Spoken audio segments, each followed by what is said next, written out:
श्रीमद् भागवत गीता तृतीय अध्याय श्लोक नंबर 36। स्वधर्म कल्याणकारक और परधर्म भयावह है। ऐसा जानते हुए भी मनुष्य स्वधर्म में प्रवृत्त क्यों नहीं होता? इस पर अर्जुन प्रश्न पूछते हैं। अर्जुन ने पूछा है यह प्रश्न श्लोक नंबर 36 में। अर्जुन उवाच अथ केन प्रयुक्तः अयं पापं चरति पुरुषः अनिच्छन अपि वार्ष्णे बलात् इव नियोजितः।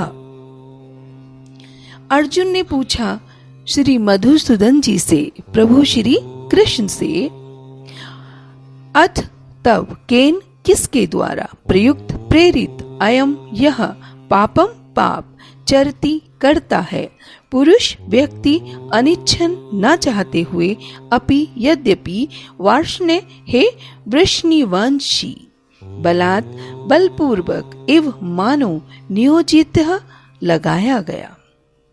अर्जुन ने कहा, हे वृष्णिवंशी, मनुष्य न चाहते हुए भी पाप कर्मों के लिए प्रेरित क्यों होता है?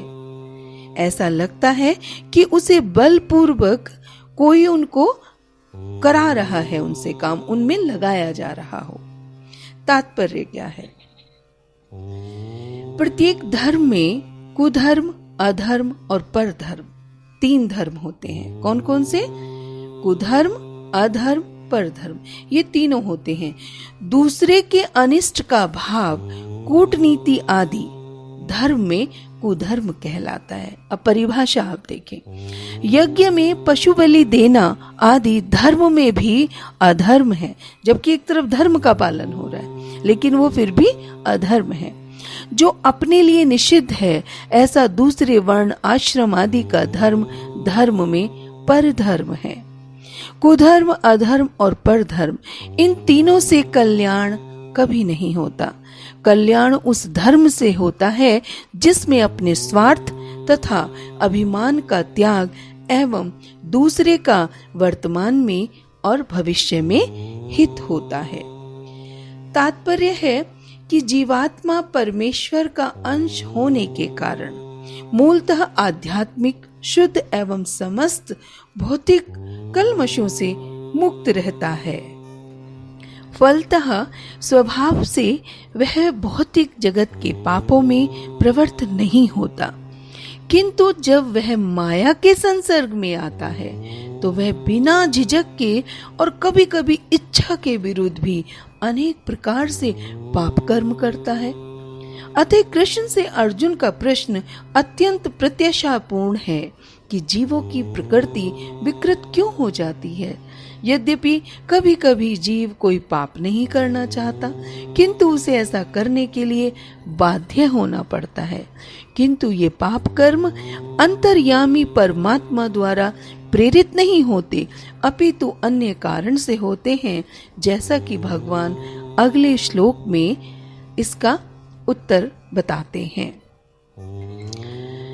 अर्जुना सेड, ओ डिसेंडेंट, डिसेंडेंट यानी वंशज of Varshini, by what is one impelled to sinful acts, even unwillingly, as if engaged by force? A living entity as part and parcel of the Supreme is originally spiritual, pure, and free from all material contaminations. Therefore, by nature, he is not subject to the sins of the material world.